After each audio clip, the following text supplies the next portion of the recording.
Hello, darlings. I am coming to you to give you the complete history and story behind the Prairie Labyrinth.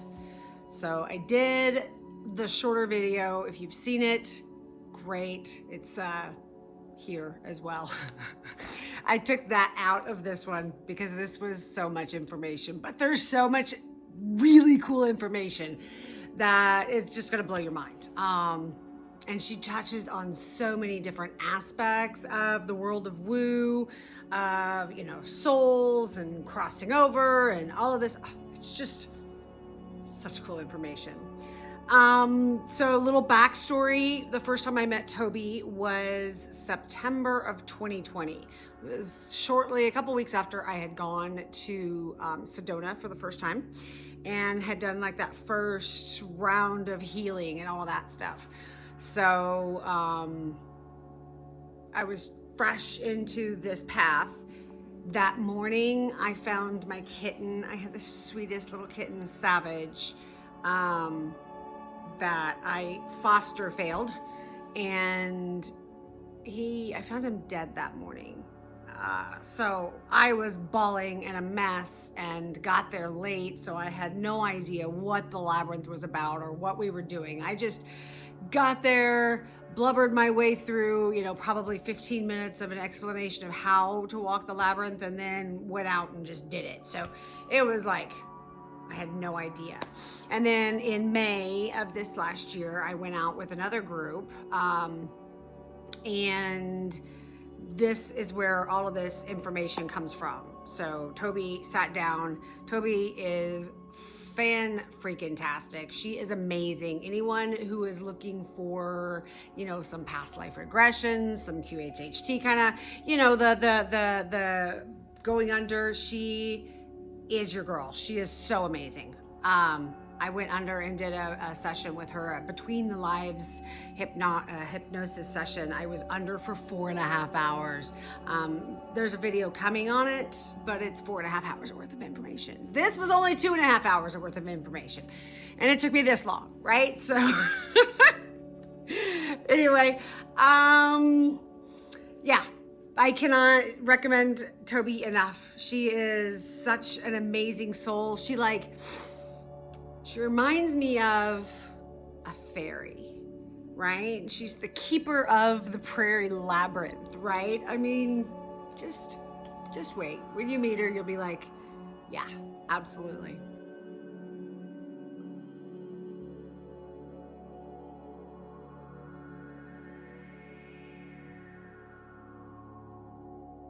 Toby's kind of a badass in the woo world, y'all. I mean, if you're looking for someone to be able to help you tap into your Akashic records or do some past life stuff, she is certified under Dr. Brian Weiss as a past life hypnotherapist, Dolores Cannon as a QHHT practitioner, which is quantum hypnosis something technique, and with the Newton Institute as a Life Between Lives regressionist, which is Dr. Michael Newton. So, he's the author of Journey of Souls. Anyone? And Dolores Cannon did a bunch of books. So, yeah, she's the keeper of circles. She's fucking badass. Right here outside of Kansas City for y'all in my area. I am so thankful that I have Toby in my life now. I mean, it's amazing having her influence and someone I can tap into. It's very cool. Okay, so Toby's going to talk through the whole story of the labyrinth, how it came to be, how it's used. I hope you guys enjoyed this video. It's long. Just consider it like your documentary of the week. It's local history, right? I mean, it's education on woo. There's a whole hell of a lot of what you're about to see. So anyway, enjoy. Love you guys.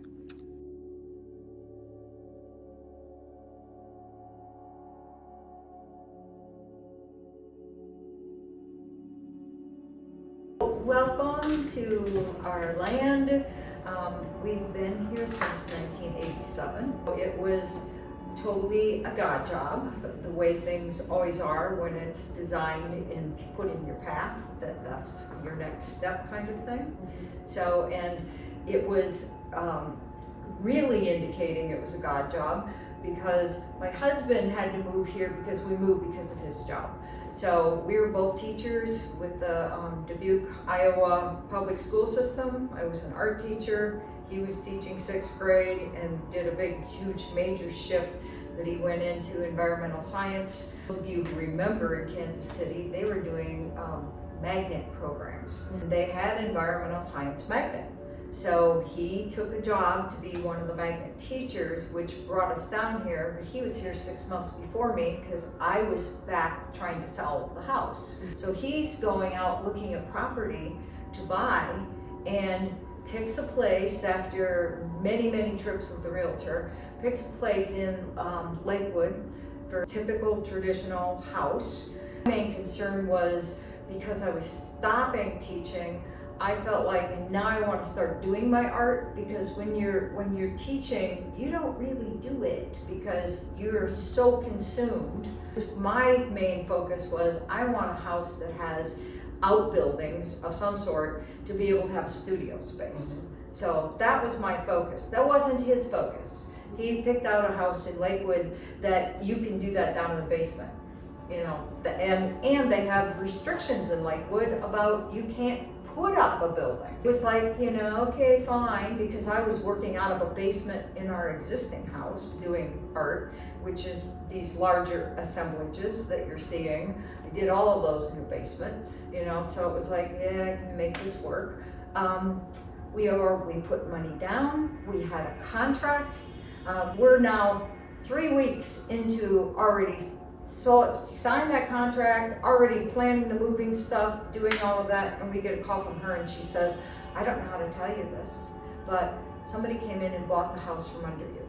And it was like, what? Isn't that illegal?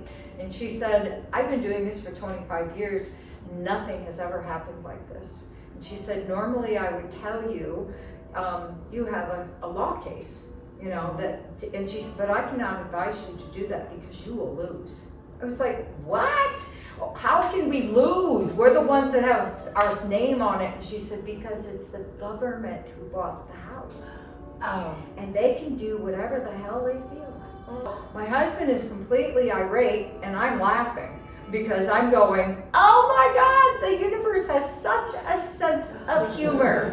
We're going to override this bad decision by a higher power, you know, that looks like the government. You know, I mean, nothing else would have made it happen. Back to the drawing board, we're at square one, and my husband now is so sick of this because that's all he's been doing is trying to find a place. He, in disgust, says, you come down and find something. I'm done. You know, I gotta, you know, focus on school. I cannot do this. I said to him before, how willing are you to drive to work? What's the maximum you'd be willing to go?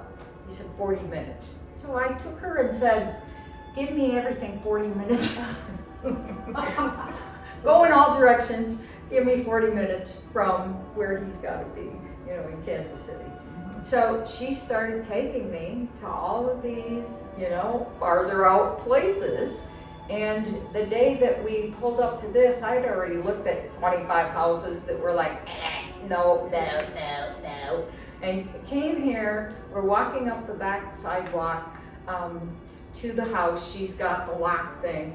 And I'm looking out at the field, which is where the labyrinth is now. So I'm looking at the field. I'm going, what is that? You know, it's soybean. Oh, okay, I have never seen it. So she says to me, well, that's 5 acres of soybean. And the people who live here now lease the land back to the farmer and they get a stipend. And you can do that too. You can make money on that because it's just a field. Or you can do whatever you want. So she kind of says that flippantly and opens up and goes into the back door. We are hit with the most awful stench that you can imagine, which is again, it struck me as being really funny because I'm trying to sell a house back in Iowa, and I'm doing all the bake the cookies and cook potpourri and and this is complete opposite. That the people had no idea she'd be showing the house. They are gone camping, and they left garbage bags. I'm talking probably 20 garbage bags full of rotting food in the pantry in 100-degree weather that is permeating the whole place. There was a pan on the stove with food in it, growing mold. I mean, it was unbelievable. Plus, they were only living in 2 rooms. The rest of the house was boarded up, and decon was on every floor. So decon is mouse killer. Yeah. You know, so it's a mouse habitat. You know, it's an old house. It's an old house. It's falling apart. You know, you can understand why they want to get out of it. You know, so it was. But everything I had looked at all day were tiny square cracker boxes. You know, typical modern part. And all I'm seeing, because I'm looking at it through the artist's eye, all I'm looking at is high ceilings, big room, got it all. We don't have to save any of this. This is great. It was like a big blank canvas. So I just said to her, this is perfect. And, you know, and she's trying to pass out. She's going, oh my God, your husband is so not going to, because she'd been working with him, you know, all of this time. And she's like, are you two even related? You know, how can you be picking this? You know, but it is what it is. And it also says in the contract, pump burned out twice, will not repair. In other words, you're buying a house with no water. Okay, who does that? You know, it was like, but for me, I just kept going, it's perfect, it's perfect. This building was not here, this was a fallen down other building, but I'm looking at it going, I can make that work for my studio, much better than a basement, you know, so it was, I'm gung-ho, and of course, when he came and looked at it, he's going, no, no, no, no, 1,000 times no, are you crazy? This will never work. We go back to the hotel room. I ripped up all of the papers of all of the houses I've seen that day, except this house, and kept it. And I'm close to tears because he is so adamant and I so know this is it. And I close my eyes trying to get a grip, and I start seeing the soybean field. And I'm seeing it in my mind's eye. And at first I'm thinking, I'm watching the soybean fields blowing in the wind, and I'm going, why am I looking at that field? That's back at that house, but it doesn't make any sense to me. Why am I seeing the soybean field? And as I keep watching it, Jesus appears over the field like the Sacred Heart Jesus, you know, on the dashboard of your car, standing there, floating above the field. And I'm going, oh no, this is not happening, you know, okay. Now I know we need to be there, but I cannot sit up from the bed and say, we have to be there because Jesus is floating over there. That is not going to win any brownie points here. You know, it was like, oh my God, what am I going to say? And I sat up, and this is where, so I need to tell, this is 1987, and I started automatic writing in 1982. So you could say I'm channeling.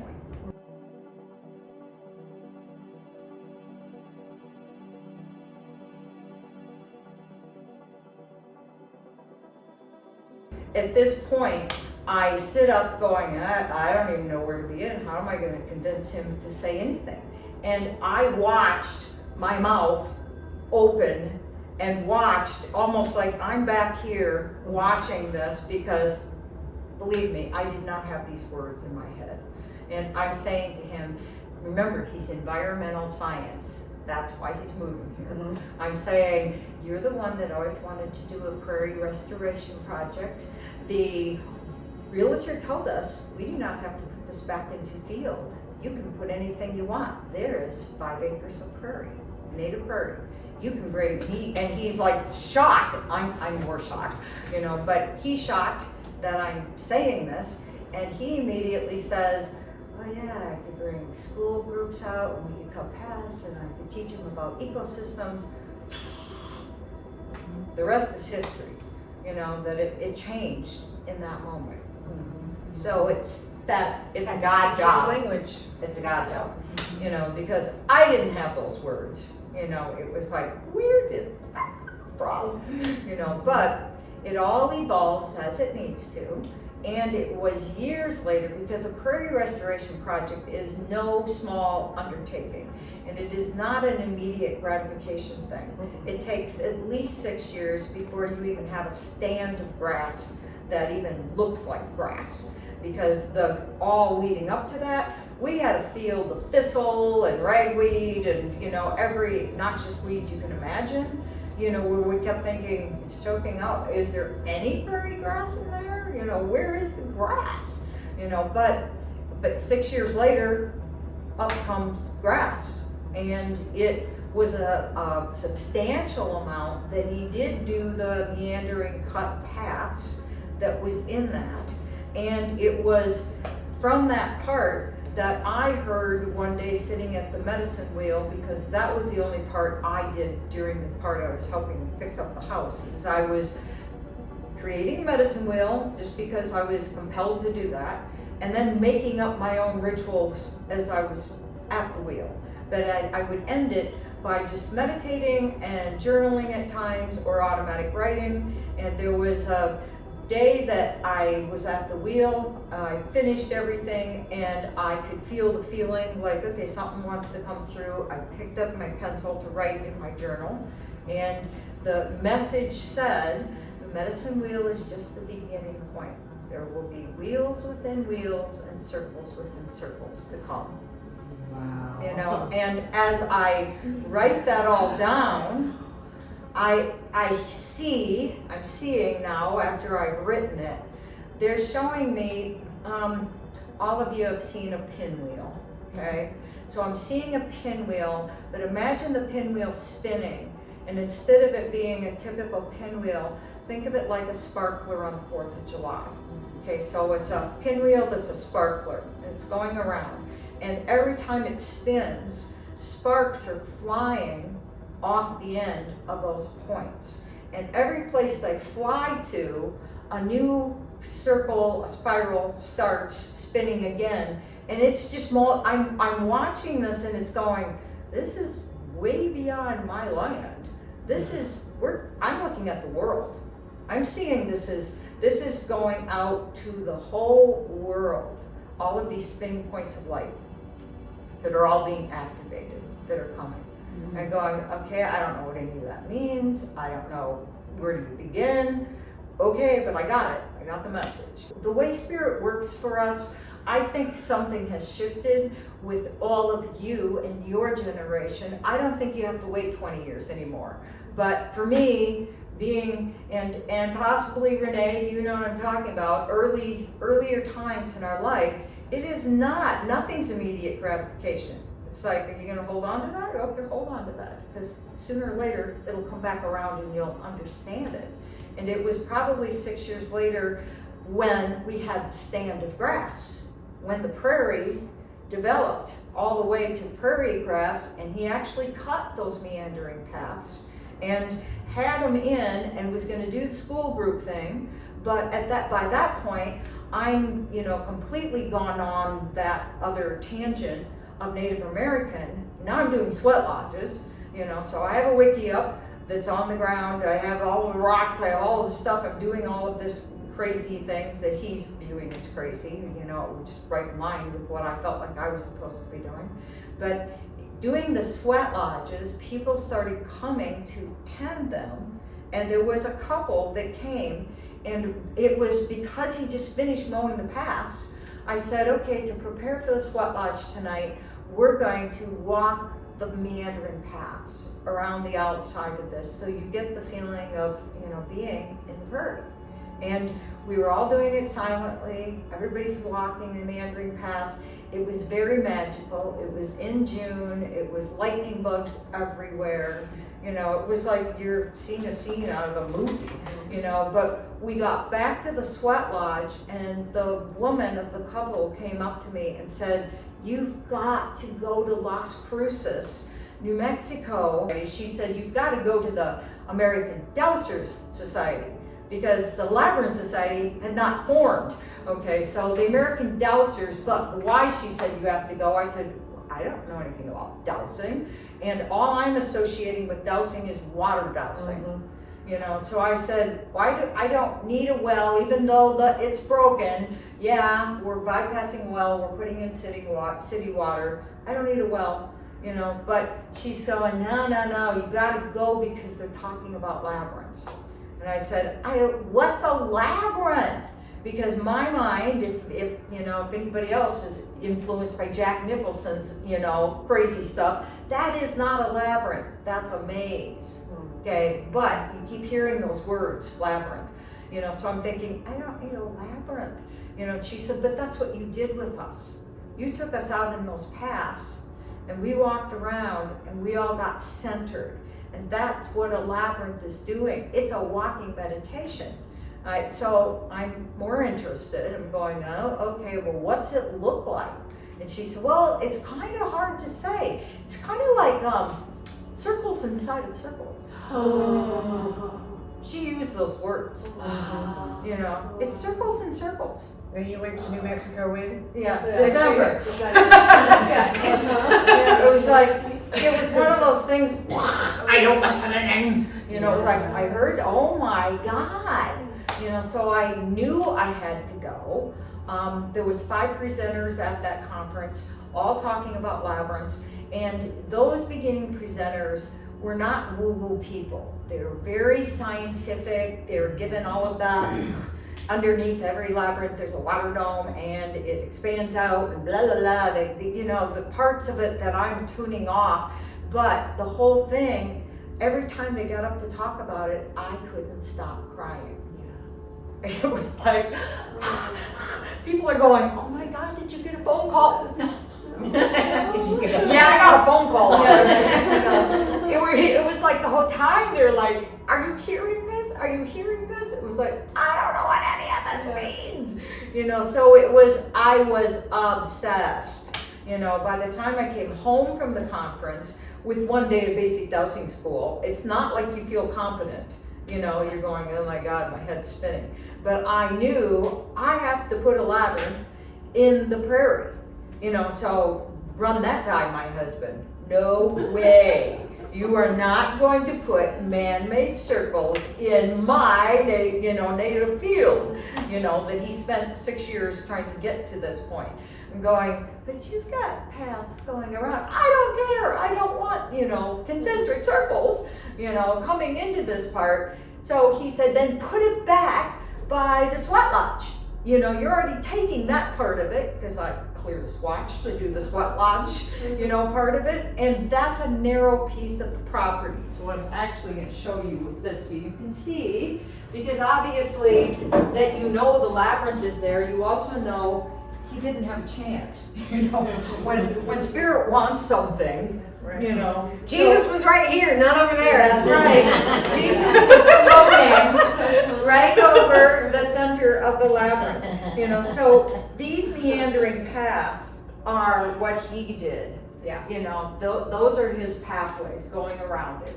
And when he said, then put it over here, he's talking about here where you can see that fire ring is where the squat lodges were. So this is the whole little village area that we were doing, had the fire pit and the stones and the 2 sweat lodges. Mm-hmm. And this little area is where he wanted it. Okay, put it right there, in that part, so you're not disturbing the big part of the prairie, And I just said, well, I can't promise you that because I have to douse it.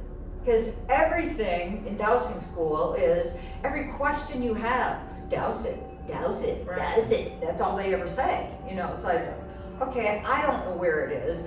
I obviously wanted it in the main part, but it was like, okay, but I'm going to follow what I get with the dowsing.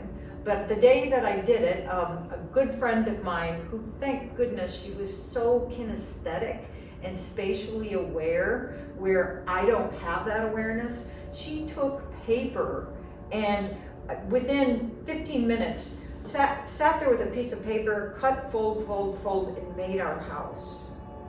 I mean, that's the kind of mind she has. This goes up, this will go to, here's the roof, here's the bends, here's the It's like, okay, so the day that we were gonna do this, she shows up, and I'm, all right, let's get ready. Okay, what do we need? And I'm going, okay, we need some kind of a tape measure. And she goes, we don't need any tape measure. I'm going, well then what are we gonna use with numbers? We don't need anything with numbers. It was like, okay, how are we gonna do this?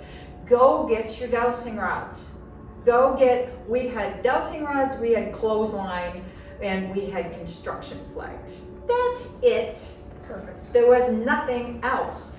The only other thing she said is, well, we do need to know the width of the paths, because if this is gonna be a riding lawnmower that cuts it, then you've got to take that into account, the width of the path. Mm-hmm. So we went into the garage where the lawnmower is, measured the mowing deck, took a stick, broke it off at our knee. Okay, it's right there. We've got the measurement. Let's go. And I did have tape with me, like electric tape or something, that we go out into the middle, and I'm walking with the rods to go, okay, which direction is it supposed to go? The rods immediately take me where he doesn't want me to be. Okay, and I'm going, yay, I get to have it the way I want. I start walking out, and again, it's way different us looking at this picture than when you're on the ground. You have no concept of this. But when I'm walking, in my mind, this kind of shows you it's not just a mind control, because many people could say the same thing with the pendulum. Oh, you're controlling that. Yep. You're deciding because you want it. And I did want it. I had it very clear in my mind where I wanted it, and those stupid rods didn't do a thing, in that spot, like straight ahead. It's like, oh, come on, aren't you supposed to be crossing now? No, I thought, okay, go a little further, and it was a lot further, way out, that I kept going, oh, now this is just stupid. This can't be right. Your left brain is so trying to override what it is. But I got way out there, and all of a sudden the rods crossed in. I went, maybe that was a fluke. Are you holding the rods? I'm holding, so think of dowsing rods come in different styles and different shapes. Okay, the rods that I'm using for this, because they were the ones most comfortable for me for what we were doing. There's such a thing that most of us have seen in cartoons or other things when they're showing water dowsing. It looks like a Y, okay? That's a Y rod, okay? And it's a stick. Old timers that were trying to find water, they would break a branch off of a tree that had a Y and had that long part, and they would walk out and do what they called water witching. Okay, so they get out so far, and then it pulls, that long part pulls down when they are picking up, okay, there's something under the surface here, and in their case, they're looking for water, to save it. In our case, L rods are a different kind of principle. I'm holding the two rods, and I am having the intention, when I get to the spot where the center is supposed to be, the rods are going to do that, okay? They come in, they cross over. So when it did that, and I was surprised it did that, because again, I am not where I wanted to be. I started going, okay, let me start again. I did it 3 times.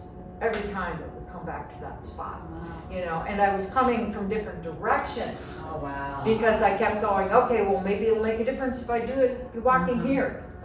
Every time, my friend is going, I think you better pay attention to that. This is the spot. So then I stood in the center where we put a stake in the ground and said, well, then how big is the goal area? The goal area is a correct term in labyrinth talk for whatever your center part is. They don't call it the center because there's some styles of labyrinths where it really isn't dead center, so they call it the goal area. So I stood in that center part and said, how big is the circumference supposed to be? of this whole part at the center. And then I held the rods and walked until the rods did that. And when they opened, that was, I'm like on a line, you know, so we're putting, you know, construction flags in that part, going, okay, it's that wide this way, okay, now I'm gonna turn this way and walk. And I did that on all four sides until we had, it ended up being a 14-foot circle, you know, so it was going, okay, this is kind of big, because any labyrinth that I had been to at the dowsing conference, I would say the whole labyrinth was 50 feet in diameter. That left you with a 3-foot circle. It was big enough for one person to come in the middle and stand there and feel centered or do whatever and walk back out. You know, it wasn't like a whole group that would be in there. So I said, 14 feet, okay, you know, let's go with it. So she took, meaning the friend, takes the clothesline, ties it on that center stake, and runs it straight out. So she's running it from here, going straight out of that part of it. So it's easier to see in a regular line drawing than it is looking at the labyrinth. Okay, so look at that part. And we have the rod in the middle holding it, where all she did is go straight out and leave that on the ground, the line.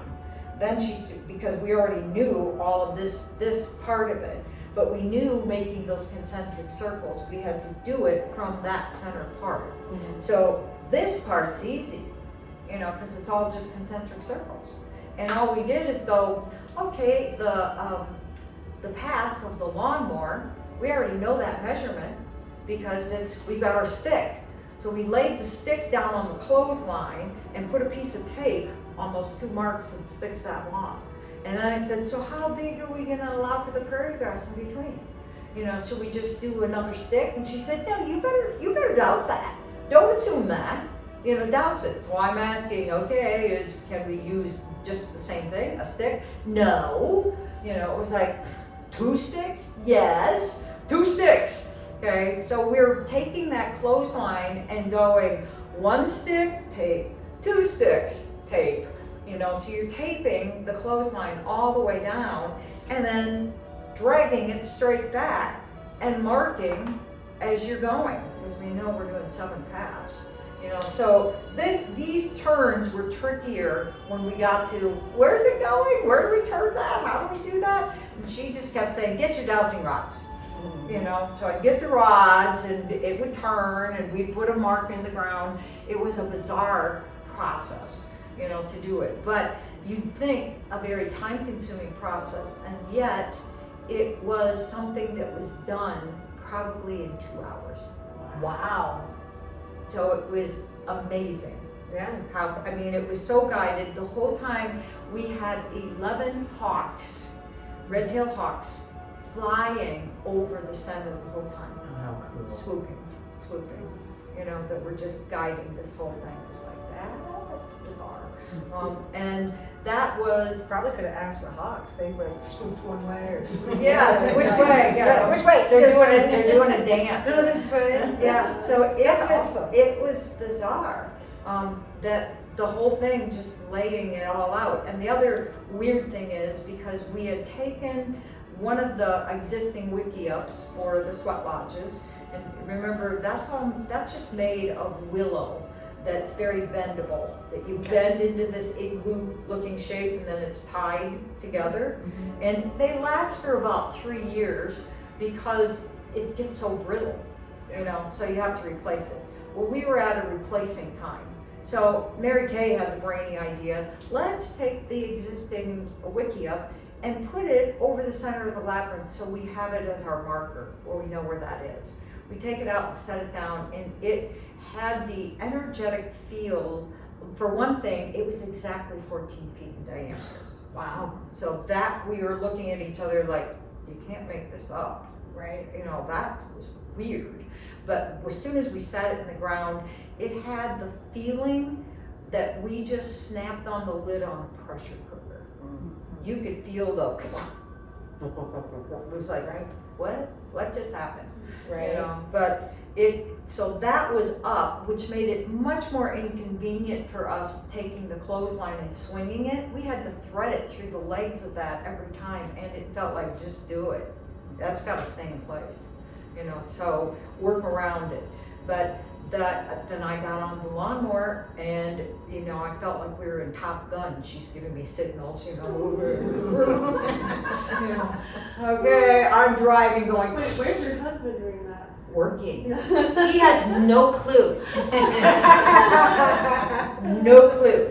You know, that it was like, because I don't even think when he left that morning that we had decided that this was the day. She just showed up with construction flags, you know, and the whole time I'm thinking, okay, this is not going to be good about 5 o'clock, you know, because it's all cut, you know, so it was, but at that time where I kept rationalizing in my mind what I'm going to say to him is that the fact that we had planned to do a prairie burn. Okay, so this is what Renee was talking about. Every 2 years, you do a burn where you burn the entire field. It's maintenance of how you maintain a prairie. And it burns all the weeds, and it jump starts the seeds, and it's really good for it. We are laying this out in March 23rd, okay, of 1995. That's when this was all happening. And we had a burn plan for like April 18th. So I'm going, he can't get too mad about it because it's only going to be there for 2 or 3 weeks, and then the whole thing's going to all be burned up. Right. So if he has a fit, so what? It's all gone. So that made me feel a lot more like, he can't say too much. Okay, we're practicing. This is dress rehearsal. Right. And our idea was, once the burn went through and burned it all up, then we'll come back and mark it out without all the obstructions of the grass and everything. It was like, okay, we'll use like lime, like you put down on a football field. Right. We'll mark it all out, and then we'll see what we're doing. We had it all kind of worked in our head. So he didn't have too big of a fit, because immediately I said, well, you know, we're doing the burn. You know, so this is where it is for now. So the day of the burn, it was 11 people. So 11 hawks, okay? It was like 11 people were here to help with the burn. Most of them, except for my husband, all were women, and the only other men were our sons. So we had boys and women doing this whole thing, okay, and him. And it gets ready to start the burn, which he wanted to start by 10 o'clock. You do that because of wind. You know, the wind gets higher during the day, and then it's not good. If it reaches a certain, you know, mile per hour, you can't burn. So we thought, okay, he said, we've got to burn by 10 o'clock. People came at, let's say, 9 o'clock, and they all started making prayer ties. So we're putting our prayers into these little cloth and tying them on string.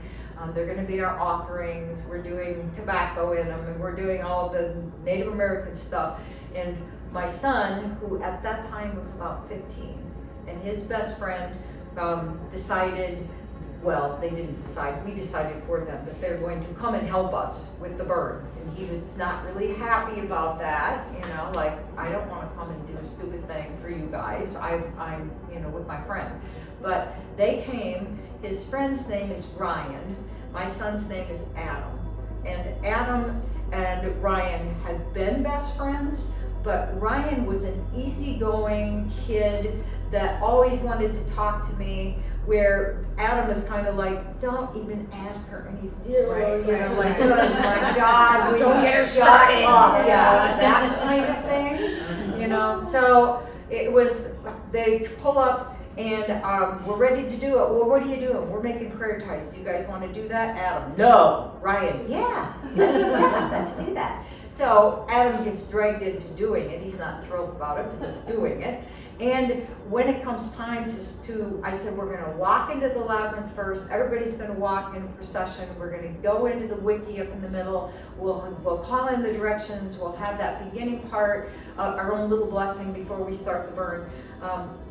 Because it was, I knew by this time, again, it was more than channeling for me. It was a whole experience I had, that I realized this ground was a massacre, and it was my family. I was an Osage Indian. So it's why I was so triggered when I moved here. It's why I got brought back here. And the Union soldiers came in and burned everything to the ground, okay?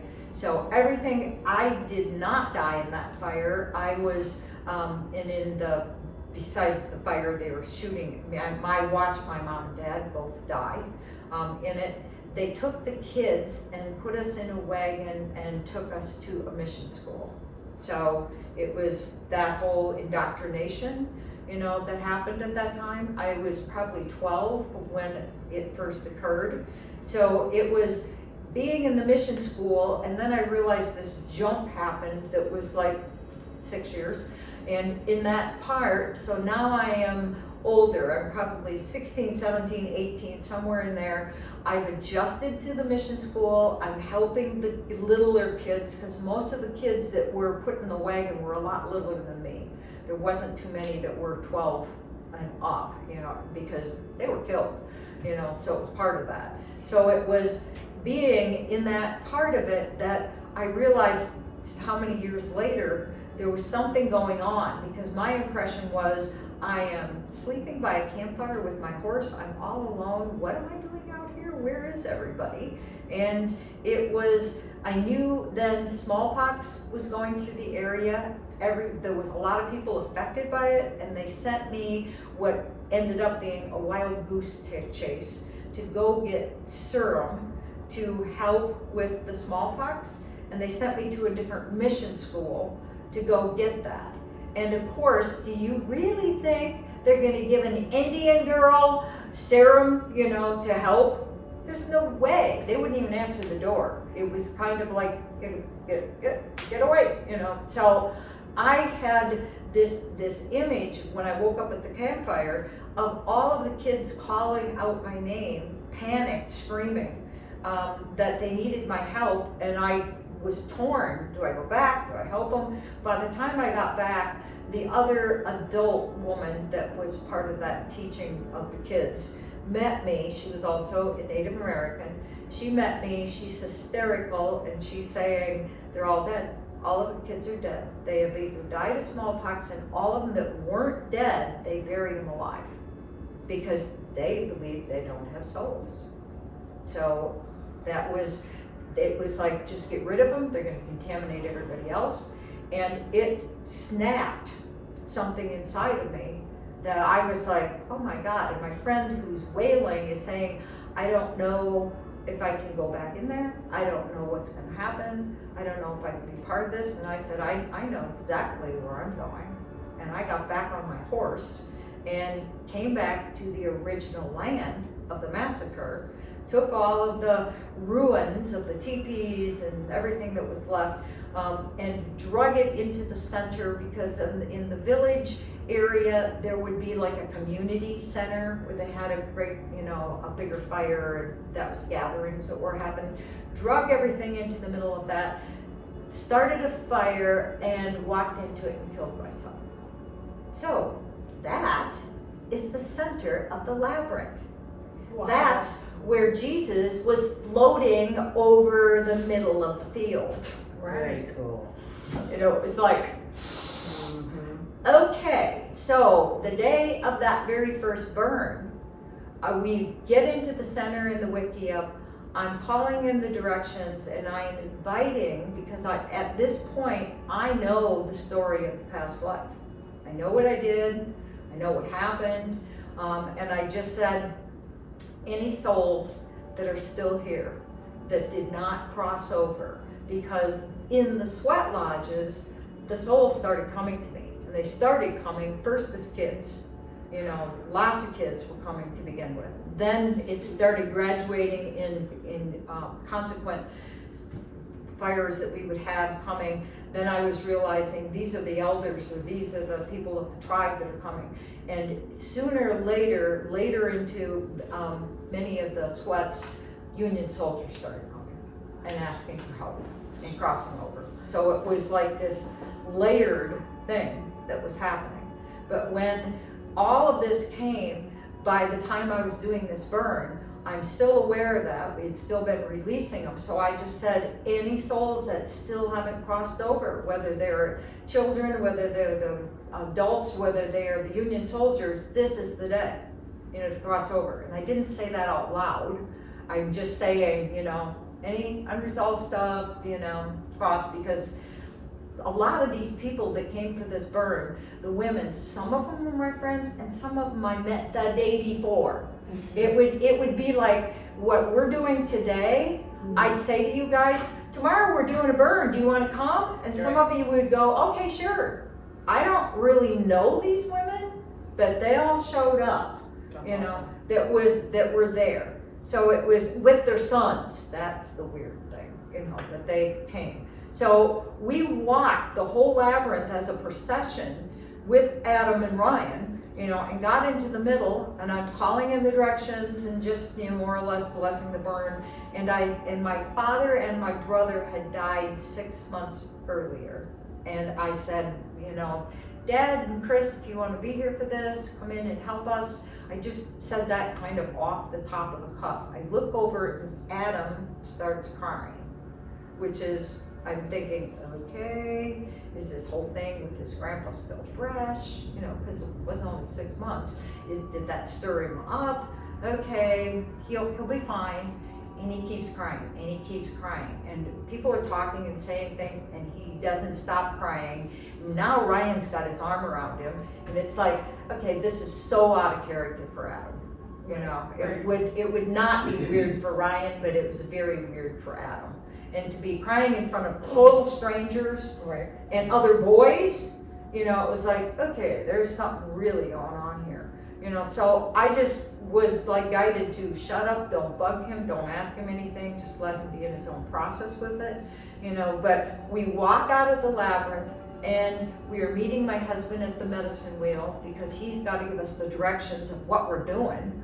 And he's saying everybody has to pick a partner. There's going to be people that are doing ignition, where you're the ones lighting the fires, 2 different teams going opposite directions, and everybody else is on maintenance. You've got wet towels that you're slapping the fire, to keep it controlled. So it's, in my mind, I'm thinking, maybe I haven't thought this out too well. This whole field's gonna be on fire. And reminiscent of the initial massacre, reminiscent of me burning up in fire. It's like, I didn't think about this. Okay, wait a minute. Am I going into a PTSD thing? Like this is feeling like, as it was becoming, it's becoming more real. Yeah. Like it's gonna happen. And in my head I'm thinking, okay, I better do a maintenance to slap the fire out, and I'll partner with Ryan. Because Ryan feels safe and Ryan feels comfortable to me. And the voice turns on in my head and says, no, you're to partner with Adam. I'm going, great. And as I hear that, Adam, of course, screams before anybody else can say anything in the circle of, okay, these 2 teams, I get ignition. Of course he does. Right. It's like, oh my God. Poison fire. And I'm just being told, you have to partner with Adam. So I'm trying to not to act like anything, and I'm just saying, I'd like to be your partner, Adam. Like, oh my God, what am I doing? So by the time everybody breaks up and you're all walking to where you're supposed to be, and Adam and I are supposed to be lighting the fires, we start walking out into the prairie, and I finally stopped him and said, Adam, what was going on with you? Were you thinking about Grandpa? Did that come up? And he went, no, Mom, as I was walking the labyrinth. So keep in mind the way this would look. Here's the house. When you walk, you're walking clockwise, counterclockwise. So you keep having, this view, that view as you're doing it. He said, the first time I walked around, I see the house. Second time I come back, I look back, there is no house. The house is gone. Everything is fields and everything's on fire. Mm-hmm. And he said, I turn around and look. I am loading kids into the wagon. I'm a Union soldier, and I'm picking up Ryan and putting him in the wagon. So it was like, so I'm shocked because, of course, any of the information I got about the past life didn't involve him. Not looking at that part. And he said, but Mom, I was only following directions. Dad's orders. So now I want you to put the pieces together, and this is the way spirit works. Why would I be drawn, it's all karma, to have to come and marry the man who decided to burn my whole field and burn it down, and Adam would come in as my son? It's all clean up, you know. So you look at all that and go, okay, I couldn't imagine this for anything. And it strikes me, I don't know if any of you know of the Course of Miracles, that, you know, so there is a saying in there that says, the holiest, one of the holiest places on earth is where an ancient hatred has become a present love. Oh.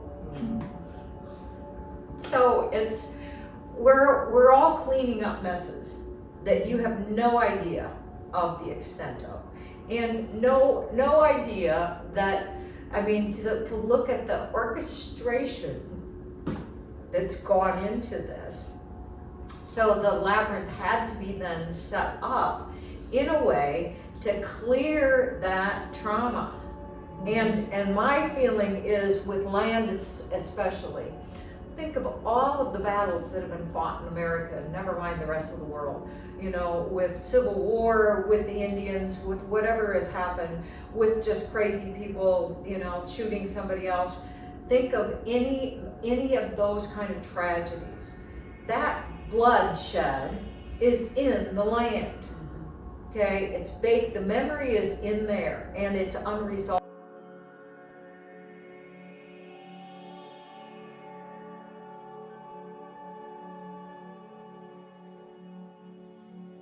And in the part that I'm finding out is it isn't such an unusual thing to have aspects of yourself from other lifetimes that never crossed over because of whatever tragedy was going on. And you who are the ones in a physical body are here to clean up that contract. You're here to be the magnet to pull in the aspects of you that were stuck. So a spiritual teacher said this in a different way to me. She said, when I was working on the cleanup of this past life and two others, and she was saying, you keep talking about past lives as if it's in the past. It isn't linear. It's all happening simultaneously. But we can't grasp that, so we stick it on a line, you know, so it makes it easier to handle.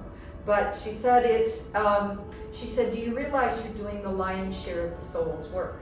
And I like the sound of that, but I said, I have no idea what that even means. You know, and she said, you're the one in the physical body now, but aspects of you that lived before that never got resolution because of whatever happened, they are as if they're on your shoulder, and they are attached to you, waiting for you to resolve what they could not. You know, so that's part of what I see we're all doing. Whether you're conscious of any past life or not, there is that awareness that's taking place on the planet right now. And it is in hyper warp speed right now because of the trajectory alone of where the Earth is moving in that big ellipsis, that it is hitting plasma fields and frequencies that we have not been in for 25,000 years, that allows ascension to happen. Only when you pass into this photon belt part that we're in does things even come up that you can make the transition in that jump.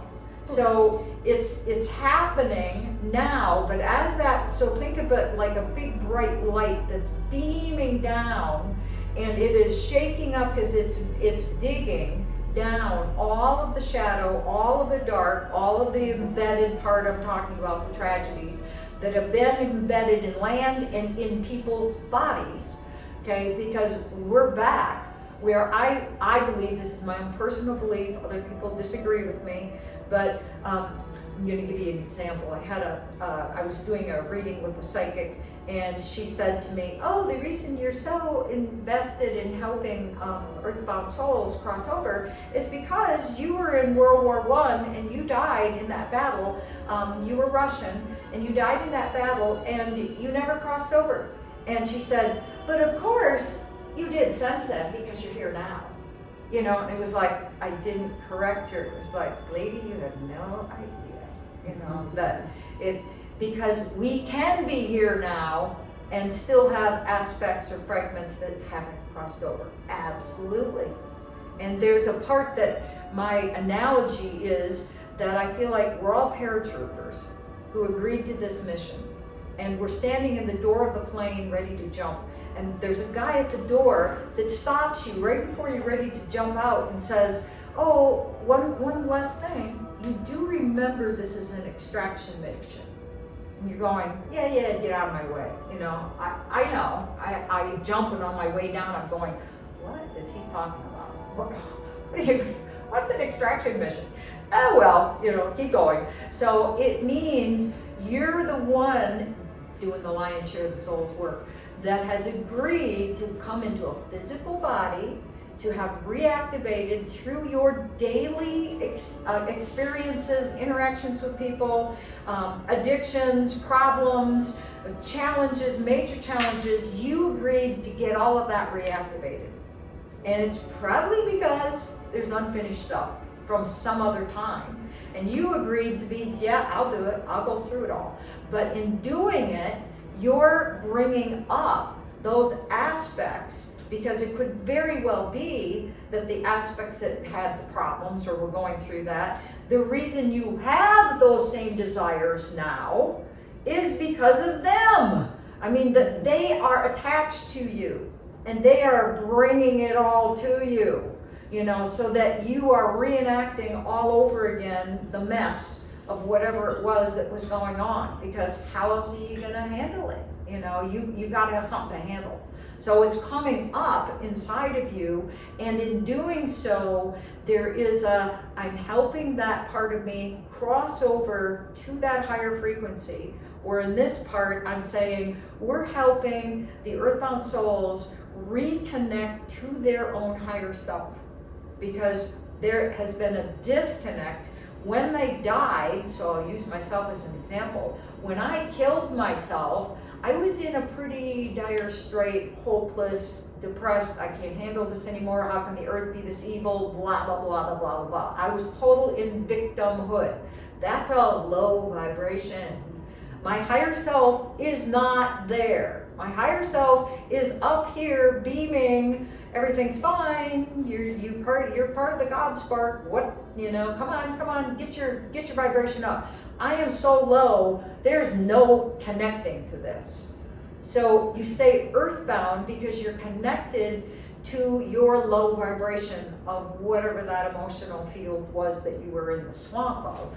You know, you're still in it. And unfortunately, the way it usually works is when you have earthbound souls, most of them stay caught in the loop, like a Groundhog Day loop, that goes over and over and over again of the same tragedy feeling inside of them that they were experiencing when they were living it. And that means you begin to feel like that. You're running their feelings through you, you know, and you think it's all you, you know, and it's not all you. So the part that started being shown to me, Matt, you're talking about your other life, that you're living that. Is that what you're saying? I'm saying that aspect of me that died. So in that lifetime, my name was Sage Wind, you know, interpretation of our interpretation. Sage Wind never crossed over. So it was at some point, I think the point was when I moved here to Missouri, or possibly even on that day, when I walked up to the house, okay? But something was in the works pulling it even before that to even make the other thing not happen. Right. But I think she attached to me at that time, that fragment attached to me. I began to, not in every single way, but I was not Native American crazy before that. I had respect for all cultures. I was an artist. I did all different things, multicultural, not specifically Native American. I moved here. I have to build a medicine wheel. I have to do sweat lodges. It was like it came out of the blue, and my husband would be the first to go, "What the hell? Okay, a new crazy thing for you."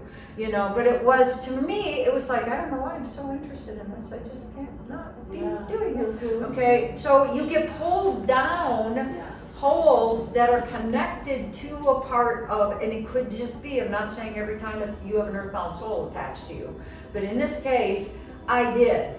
And it was like she was there, you know, like pushing, trying to get me to see something, to finish something, to do something she couldn't do.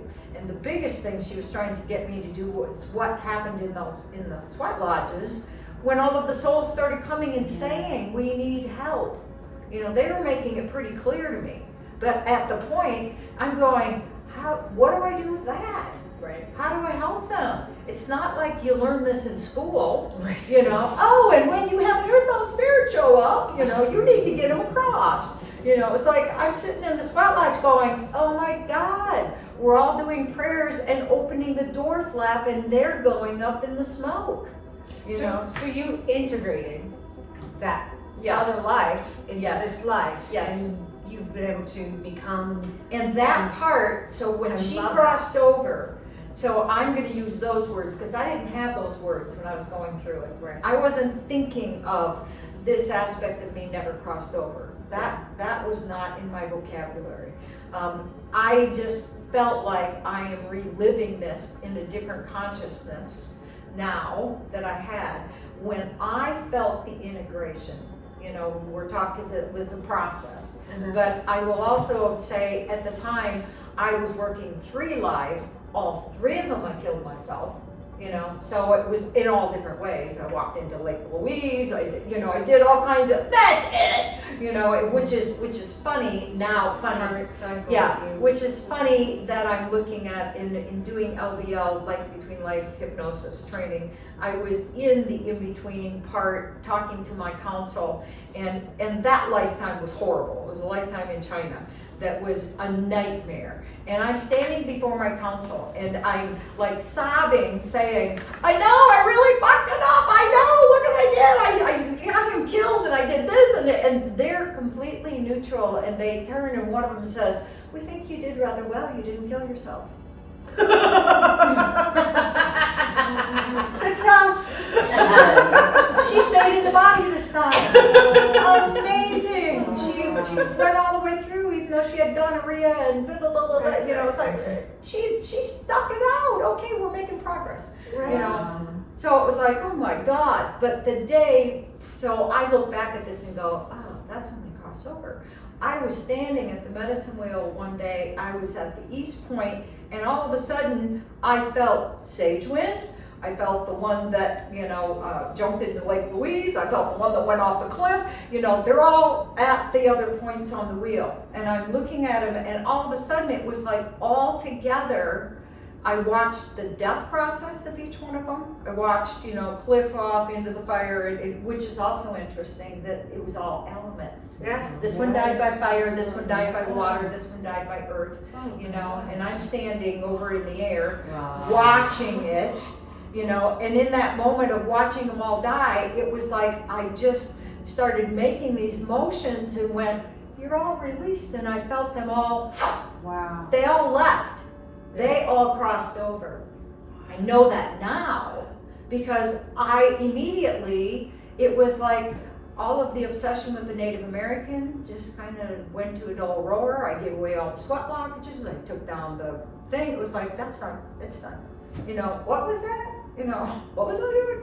You know, so quit giving me Native American gifts. I'm not into that anymore. Retired teacher gifts. Yeah, you know, it was like, but you don't have any of that consciousness, you know, to go, what just happened? And when they cross over, when aspects of yourself cross over, and so now I'm using other words that again I didn't have, they rejoined the higher self, my higher self. They're all part of that. They're now part of the oversoul, so now I can draw on all their gifts and what they learn from, because it's now all integrated in me. It's not triggering me anymore. Okay, when it's triggering you, you're not quite done. You know, there's still stuff that's coming up, that's being worked. But the part that I started seeing with the labyrinth itself was, and all of this stuff was happening simultaneously. People would come to walk it, you know, just friends, you know, people hear about it. Oh, we're going to do a walking meditation through the chakras. We're going to go out and, you know, balance. Okay. They'd walk out of it and start saying to me, oh my God, the first lady, okay, I didn't tell you this before, but my son was killed on a motorcycle 3 months ago. I haven't been able to pull anything together. I'm a mess. He met me in the middle.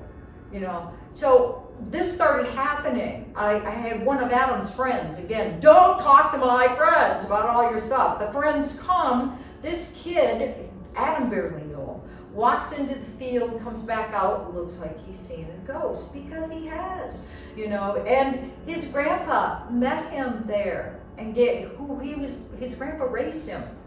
You know, he could smell tobacco the whole way. It was like all of these stories started coming from people that I wasn't saying any of the stuff I was telling you guys. You know, they knew nothing. This lady has a, you know, labyrinth in her backyard and we're all gonna go walk it. You know, it's like, and they come out and tell me this stuff. It's like, what's happening out there? You know, I knew the freaky stuff was happening with the whole tribe and all of that, but it's like, what did we open up? You know, and I started rationalizing it, saying, it's a portal. If the veil is thinner, obviously, you're going clockwise, counterclockwise. All of that stirring up is spinning a vortex. I said, oh, okay, so it makes sense. It's opening up that portal in the center. Then I actually had earthbound souls that would give me instructions, you know, that were helping me understand it. You know, there was only one, but that was a lifesaver thing because I was full of questions at that point. You know, how can this work? And if this is what's really happening, because he's giving me more or less the higher self aspect of it. You know, saying they are separated from their higher self, and what you're doing by walking the labyrinth is moving from the root chakra all the way to the crown chakra. You know, you're going all the way and walking any labyrinth. The whole walk in, you're releasing. So you are getting in touch with what is out of balance, what doesn't work for me, what am I ready to change. You're doing kind of a self-examination.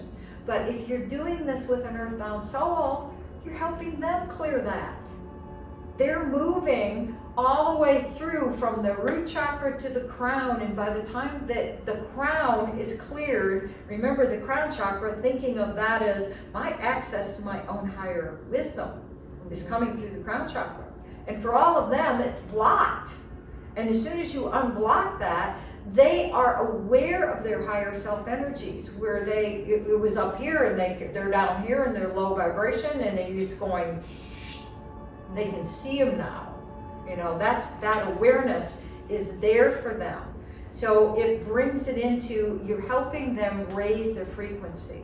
So when they kept saying to me, the thing with the higher self is the most important part, you've got to bring the awareness of the higher self in. I'm picturing, okay, so should I visualize it like a light being, like an angel? How should I hold that? And they said, it's really two light beings. It's a male and a female, because it's the polarity. You've got to have the both, you know, to come together. There's a union happening. When you combine the male with the female, you have the third component, which is source. Okay, you bring source back into the picture. And it is, so I would watch two light beings coming up, flanking the soul that wouldn't cross over, like embracing them, like mother, father, you know, coming in and saying, it's okay, it's time to come home. And then it would morph, the male would morph into an upward pyramid of light, female interlocking downward pyramid, which is that, okay? It's the Merkaba, you know, so that is the light ship that takes them all the way to the soul bridge. You know, it's bringing them all the way across at a higher vibration than they were when they were disconnected. So when I was saying to the one giving me these instructions, I said, well then, if the higher self is the most important thing, then why doesn't the higher self just come and get them? What do you need us for? You know, I feel like we're the middlemen. And he said, no, they cannot interfere with that. You are needed middlemen because you're acting as the transducer that's taking that electricity that's too high and plugging it in and going until you've got a connection. You know, and us walking through the path of the labyrinth, it's our physical bodies grounding to the earth. So we are grounding the whole electron thing, and it is making the connection. So by the time they are in the center, the awareness is there and they can leave.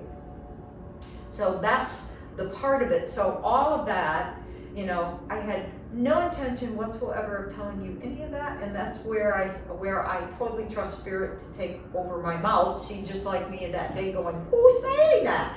You know, and right now the inner left brain is going, they don't need to know all this. You know, it's like, okay, but the part you do need to know is you're going out having your own experience. I am going to be measuring, because I'm back to my L rods, I'm going to be measuring your auric field before you walk in, okay? And how I do that is you just stand in front of me and I walk towards you. In this case, I'm walking towards you until the rods do this. They're gonna open up. Because it's almost like it hits the end of your field and it makes the rods go back. So I'll count my steps to you, how far you are in the front, and then you're gonna turn with your right side to me, turn with your back to me, turn with the left side to me, and we're gonna compare, you know, is that all even? Because sometimes it's not. Sometimes there's one side that might be 3 steps and you have a different side that's 4 steps. And it's giving you a snapshot of what's going on in your own energy.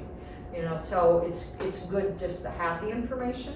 Then from there, you're gonna go and have your own experience out there walking the labyrinth. And there is another walking path on the land besides the labyrinth that is a small, they call it Shante Ishta.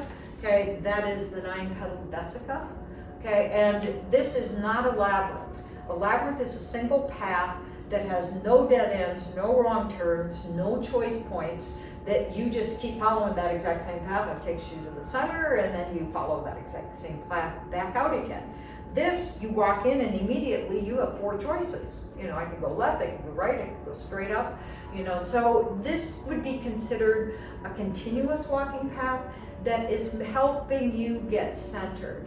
So you guys will decide by feeling into it once you're out there to say, do I want to go straight into the labyrinth or do I want to walk this first? Okay, there is no right order of this. This, if you want to experience, so you understand the geometry of this, think of a circle with a point in the middle, then making another circle, you know, from that point. That overlap is called a vesica. And the vesica Pisces is, the vesica shape is that most sacred in architecture that you're gonna find, okay? And they're saying it's because, think of the big 2 circles again, creating that overlap. It is kind of like the bridge, the gateway, the opening. And so many times when they would paint pictures of Jesus in that middle-aged part, they would have that kind of shape around him, or stained glass windows, think of that shape, okay? But it is, they saw Jesus as the bridge between spirit and matter, okay? So, and it creates a portal. That's a portal, that's an opening, you know, where you could say each one of us is a portal. We are, you know, we're portals, and we're also led to go to portals. But if you want the full effect of this, you could walk in and pick a direction, right or left, and let's say I'm going over here. You then, every place you have to turn, so right there I've got to turn. But when I get to this intersection, I don't have to turn. I can keep going straight. So I'm gonna go straight, straight, straight until I have to. And if you do that, it'll take you through every one of the vesicas, okay, all the way back out again. So you get that spinning rotation kind of in your body if you want to do that. Now, I'm giving you a left brain explanation, and when you get out there, throw it in the trash and then do what you need to do. But if you did the direction I just did, that means everything you're spinning is counterclockwise. Counterclockwise is bringing energy down from above and bringing it into you. So when I'm using this design, which I have to help earthbound souls cross over besides the labyrinth, I walk in and I go that direction first because I am calling in the higher self-awareness. I'm bringing that awareness down. I'm taking a higher frequency and I want it anchored down to the lower frequency of where the earthbound soul is. When I get back to the beginning again, I stop, feel into, is the higher self present?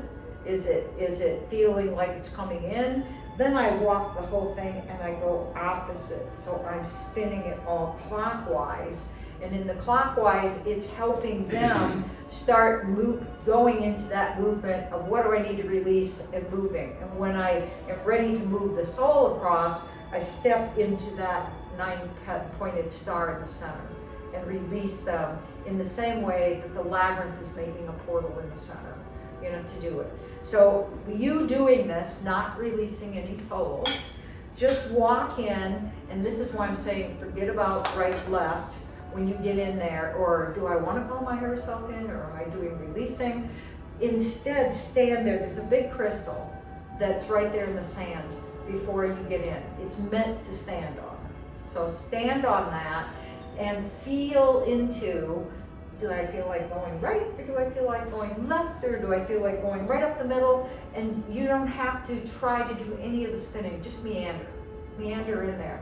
And because the reason why that's better for you to do it today is because it'll help you get clear, what do I most need for myself today?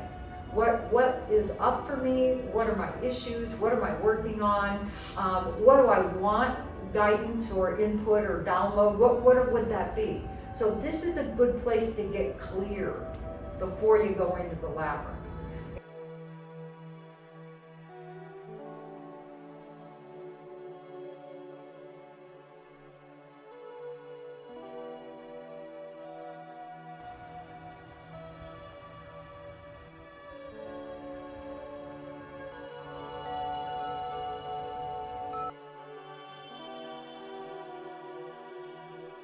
So you're all going to be spread out. You will not be on top of each other because you really want to have your own experience. So even if you're all lined up and going, we're all ready to go in the labyrinth, well then still sit at the medicine wheel and just be in a reflective point until you feel like, okay, I've got enough space between me and that person that's going in that I'm not going to be on top of them. So as you are going now into the actual labyrinth, and I'm actually going to show you it in the chakra labyrinth card. So I've created this card deck to assist people in their journey of walking a labyrinth, because there's many people that might have the loose idea of chakras, but no, I don't really know what they're all about, so they're energy centers of the body, but it's the path itself is aligned with the chakras. So when you think of that picture again, here's the house, you're going down that curved path before you ever get to the labyrinth, okay? And when you're here, you don't even see that there because there's a bunch of trees that you're walking through right here.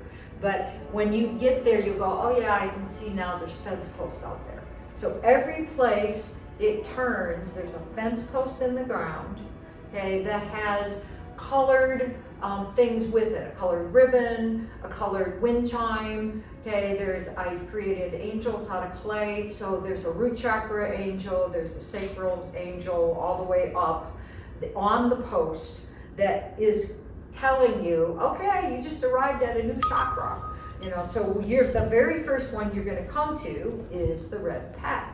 So when you come to that, stop in front of it you're going to ring the bell. There's a wind chime, and it goes from low C to high C. So root chakra is low C. So ring the bell, and then you're going to see on that first post a string or ribbon that's got the cards. So in this deck, the cards are underneath like that, but I've got them out and they're laminated on the post so that you guys can use them. But I'm going to show you it in an example. So here's a front of the card, a root chakra card. It's got the root chakra angel that's actually out there. Okay, but when I created the deck, I made 7 cards for every one of the chakras. So that means the fronts all look the same. They all look like that root chakra angel. The back is what's different. Okay, the back has a statement on the left and a statement on the right. And the one that's on the left says release. Okay, the one that's on the right says renew. The whole walk in, you're getting in touch with, what do I need to release? What is that? And in this case, it's all focused on the root chakra. So all of the statements of those 7 cards are all very specific root chakra statements. But we're going to use this like divination because they're all hanging on a string clumped together, you know. So you're just going to pull the string up, let it fall open, and you're going to read whichever card happens to be there in front of you. You're reading the release side. Okay, read that, put the string back down, keep walking. Somebody will come up behind you and grab that same string. Okay, and you're moving all the way through. So you're going in order, you know, so you've got the sacral, you've got the solar plexus. The very last one that you're going to come to, so look at the diagram again, is the last chakra is violet. But then you can see this straight little stretch that comes up before you get to the center. And I have that colored magenta. Okay, magenta is not a chakra. Okay, magenta, we could say, oh, it's a chakra, it's outside of our body. Yeah, that's true. And that is the access point for the higher self. You know, it's considered that a chakra. But this, I have it lined up with integration, that it's going to help you. You've been releasing all the way till you get to this point. And you're going, okay, what element is going to help me do that releasing? So the magenta is when you use paint and you make the color magenta, you're mixing purple and red. You're mixing the high and the low, the crown chakra and the root, and that gives you magenta color. So these cards are completely different than the chakra cards. These are an element. So you're looking at an air card.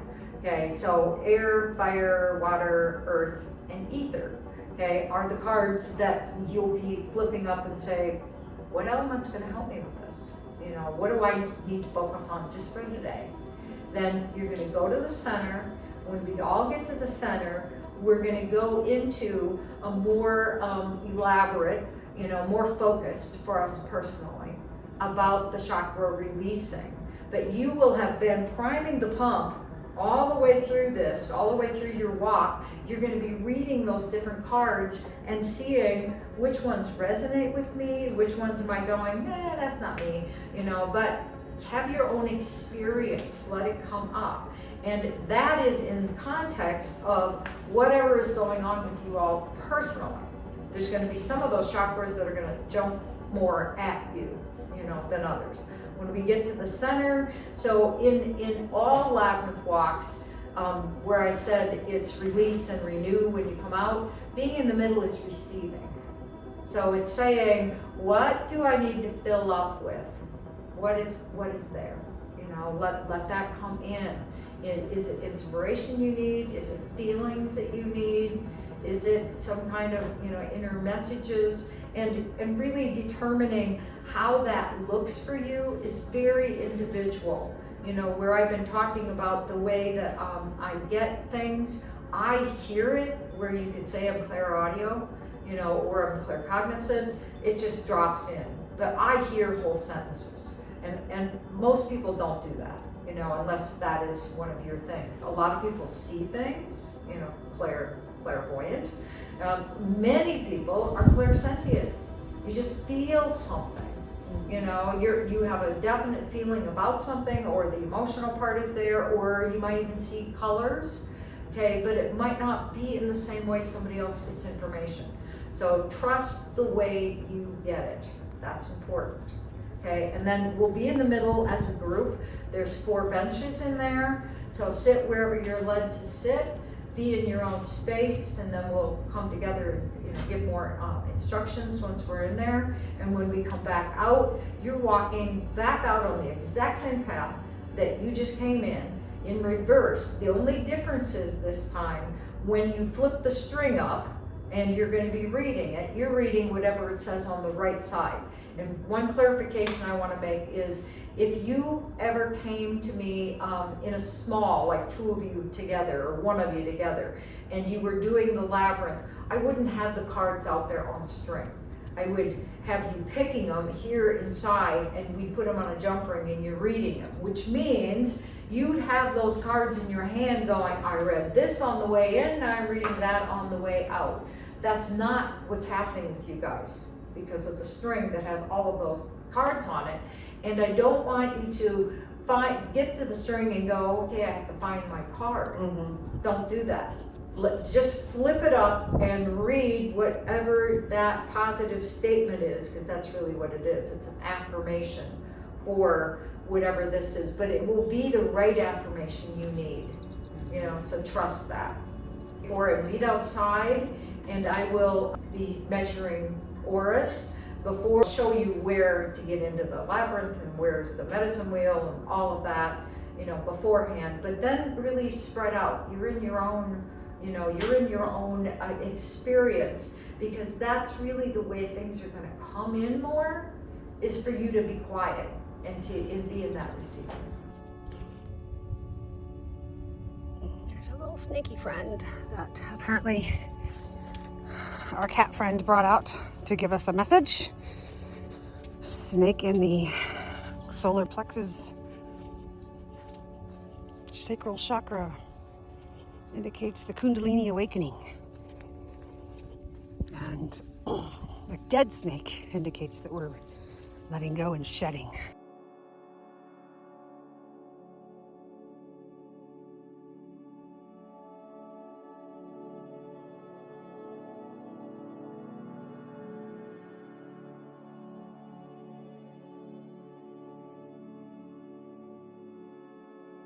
So, how was that?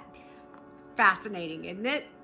Okay, so that's it. That's all I have. Thank you so much for watching.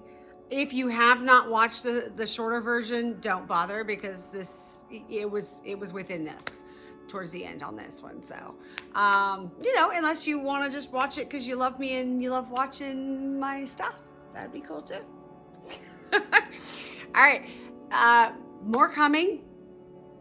Not sure what I'm working on next. This has been kind of I wanted to get this one done. I wanted to get this one done because I feel like I have some things coming down the pipeline that are going to build off of this. So, all right. I love you guys and have a great day.